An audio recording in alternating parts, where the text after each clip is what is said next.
Salut les organiseurs et bienvenue dans ce live numéro 114 de mon défi de 365 jours de live. Je viens d'avoir une idée. Je viens d'avoir une prise de conscience et j'avais envie de te partager ça dans ce live. Du coup, il est 13h15 et voilà, je me suis dit que j'allais faire le live maintenant. En fait, quand tu commences à vouloir créer une vie différente, tu vas commencer à regarder tes croyances, à regarder tes pensées, à regarder tes émotions. J'en ai déjà parlé dans les précédents lives. Et en faisant ça, tu vas aussi vers une reprogrammation de ton subconscient pour changer tes croyances, pour changer tes pensées, pour pouvoir toujours euh, continuer le chemin vers ta transformation et vers ta manifestation. Et ce qui se passe, c'est que sur ce chemin-là, comme tu modifies tes croyances, etc., tu vas être amené de façon inconsciente dans un premier temps à changer tes habitudes. C'est-à-dire que les habitudes dont tu ne te rendais même plus compte, des habitudes que tu avais dont tu ne te rendais même plus compte, vont devenir des obstacles en quelque sorte lors de ta reprogrammation. C'est-à-dire que par rapport à ton objectif, par rapport à ta manifestation, il y a certaines habitudes qui ne sont pas alignées à cet objectif. Et en faisant ta reprogrammation du subconscient, tu vas prendre conscience de ça. Parce que quand tu fais une reprogrammation du subconscient, ça te guide systématiquement vers des actions plus alignées, puisque tu modifies tes pensées, tu modifies tes croyances, tu régules ton système nerveux, tu comprends mieux tes émotions, etc. Et donc tout ça t'amène à revoir d'un regard nouveau, à voir d'un regard nouveau ta vie et ta façon d'être dans ta vie.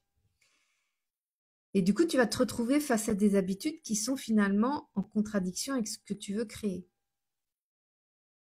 Et donc, c'est là que tu vas commencer à sortir de ta zone de confort parce que tu vas être dans cette espèce de zone inconfortable où tes anciennes habitudes, elles étaient tellement ancrées et puis tu avais tellement l'habitude de les faire que elles ne te dérangeaient pas tant que tu modifiais pas tes croyances, tant que tu ne désirais pas modifier ta réalité. À partir du moment où tu veux modifier ta réalité, ces habitudes vont venir un peu en conflit et tu vas commencer à te sentir inconfortable, alors que c'était des habitudes et c'était ta zone de confort où tu te sentais super confortable.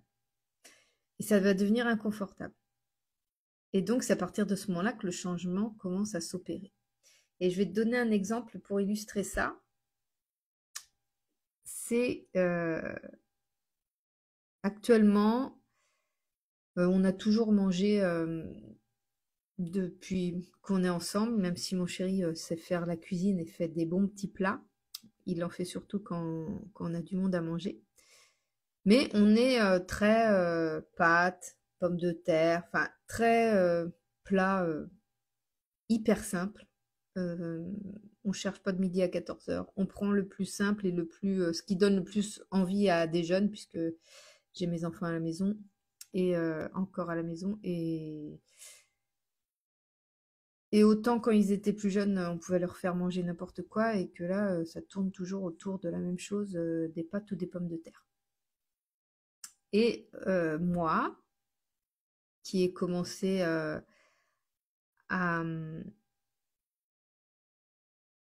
modifier finalement plusieurs choses, je me retrouve à être inconfortable dans les plats qu'on mange.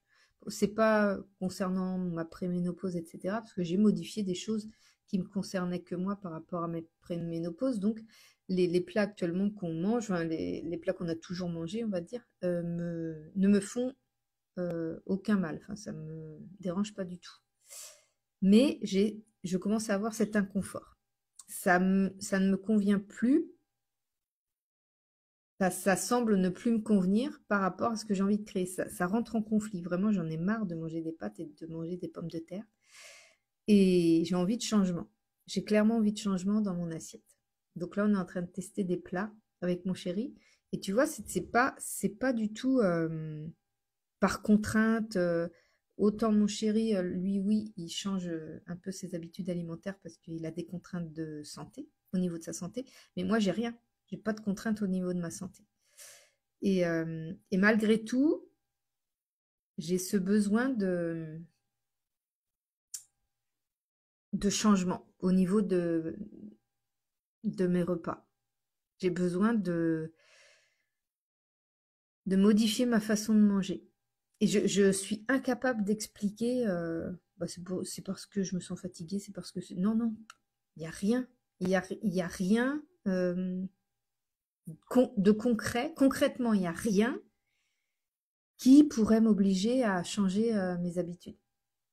Mais c'est dans ma tête, en fait, mon esprit qui a commencé à rejeter ces aliments-là, alors que j'ai toujours mangé ça. En fait, ça fait plus de 20 ans que je mange toujours pareil, ou presque. Et là, il y a une saturation, pile au moment où je reprogramme mon subconscient.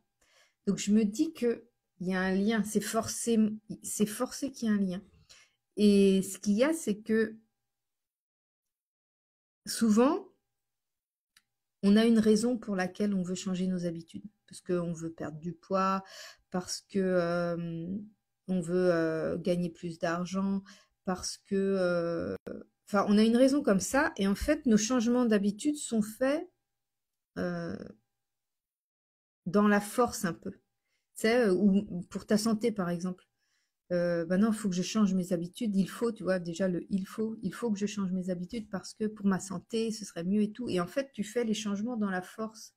Je vois mon chéri qui a besoin de manger moins de sucre parce que son pancréas fatigue. Il a, il a changé ses habitudes dans la force parce que lui, il était pas dans son esprit, il n'était pas prêt à, à changer ces habitudes-là. Dans son esprit, lui, il aimait bien le sucre, et il mangeait du Nutella sur ses tartines, enfin, il mangeait beaucoup de sucre en fait, des gâteaux. Et, et quand le médecin lui a dit, ben, votre pancréas il fatigue, alors vous n'êtes pas diabétique, mais vous allez sur le chemin du diabète. Et donc, comme son papa a eu le diabète aussi, et qu'il a vu les conséquences du diabète, ça lui a fait peur en fait. Et il a dit ah, non, non, mais j'arrête le sucre, j'arrête le sucre. Et donc, il a fait ça sous la contrainte en fait. Il a fait ça, même si c'est lui qui a pris la décision, que personne lui a mis le couteau sous la gorge, qui s'est dit je vais arrêter le sucre. C'est ce que je lui expliquais. Je dis, donc à chaque fois qu'il me voit manger du chocolat, tout ça, c'est mieux maintenant. À chaque fois qu'il me voyait manger du chocolat, etc., il disait ah, et moi je peux pas, et moi je peux pas. Je dis mais en fait, t'as pris les choses à l'envers. Je dis tu as amené les choses à l'envers. C'est-à-dire que euh, plutôt que de voir ça comme une contrainte, de reprogrammer le subconscient pour que ça devienne comme une normalité ou comme quelque chose de beaucoup plus fluide. Et en fait, moi, pourtant, ma reprogrammation, elle n'a rien à voir avec l'alimentation ou la santé ou quoi que ce soit. C'est surtout une reprogrammation par rapport à l'argent, donc rien à voir, hein, vraiment. Ce qu'on achète là, ça coûte plus cher que... Enfin, les nouveaux menus qu'on fait, ça coûte plus cher que ce qu'on pouvait acheter avant. Donc c'est pas, c'est pas une pour moi, ça n'a pas de rapport. Et pourtant, je suis en train de changer mes habitudes, enfin, en train de inconsciemment vouloir changer mes habitudes alimentaires. Et en fait, c'est beaucoup plus facile. Parce que quand ça se fait par la reprogrammation du subconscient, c'est comme si ton corps, il s'associait, ce qui est vrai, ton corps s'associe à ton esprit, et finalement, il rejette lui-même bah, les aliments que tu as toujours adorés. Je vois par exemple le Nutella. Je mangeais une cuillère de Nutella tous les jours. Ça fait 15 jours, 3 semaines que j'ai pas mangé une cuillère de Nutella. Alors là, j'ai eu ma poule en chocolat. j'ai commencé à la manger, je m'en suis dégoûtée de la poule. Alors elle a été achetée il y a presque un mois, 3 semaines. 3 semaines où j'avais acheté cette poule-là. Et en fait, là, je galère à la manger parce que je prends des petits bouts par petits bouts.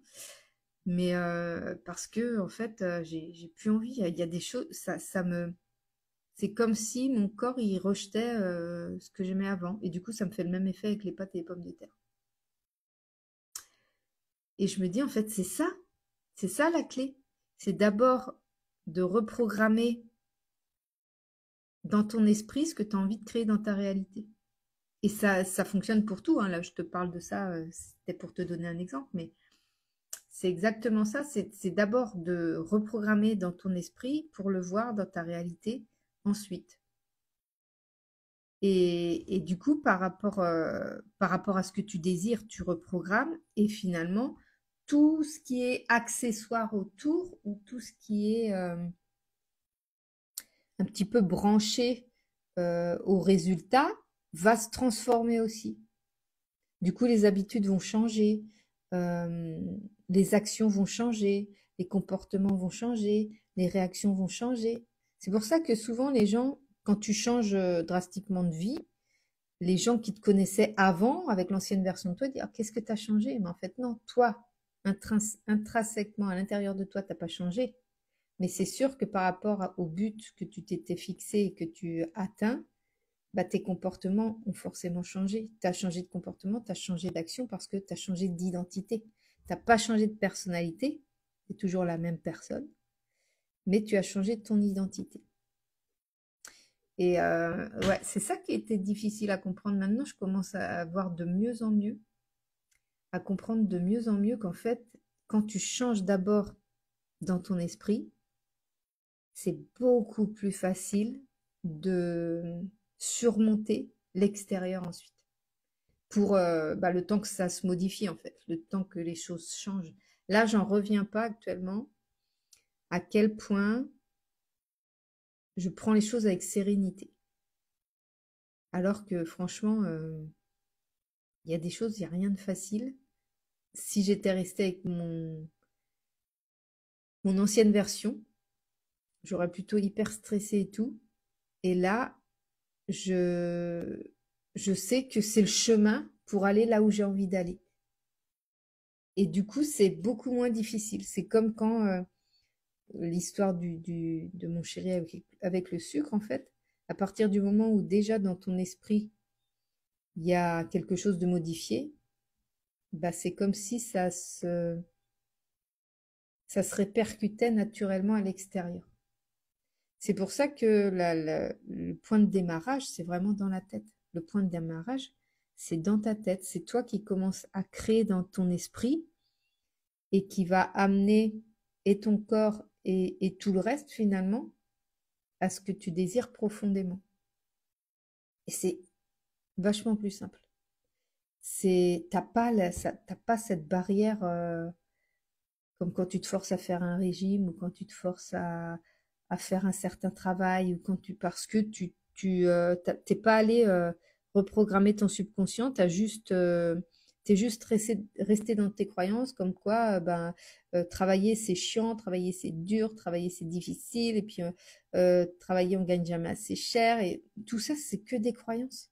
Et à partir du moment où tu modifies tout ça, bah, tu vas voir qu'en fait, bah non, il y a des emplois où tu es bien rémunéré, ça se trouve, des emplois qui sont kiffants, ça se trouve. Euh, Finalement, tu vas tout aligner à l'extérieur. À partir du moment où tu